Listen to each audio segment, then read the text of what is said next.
Here's how you install old versions of Adobe applications. First, we'll open the Creative Cloud app, and from there you'll go to the Apps tab. Then locate the application you're looking for. Click the three dots next to it and choose Other Versions. You'll see a list of version numbers, and here it gets a little confusing, because most of the time you'll hear people refer to Adobe applications by the release year. But instead of release year, here you'll have just numbers. In this case, the number happens to match the release year. So 24 is the 2024 version of this application, but that's not always the case.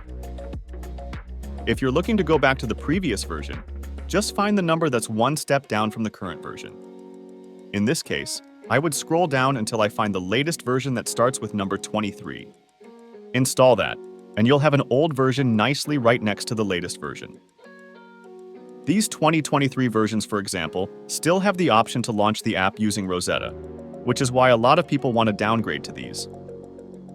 Using Rosetta can help if you have plugins that haven't been updated for Apple Silicon.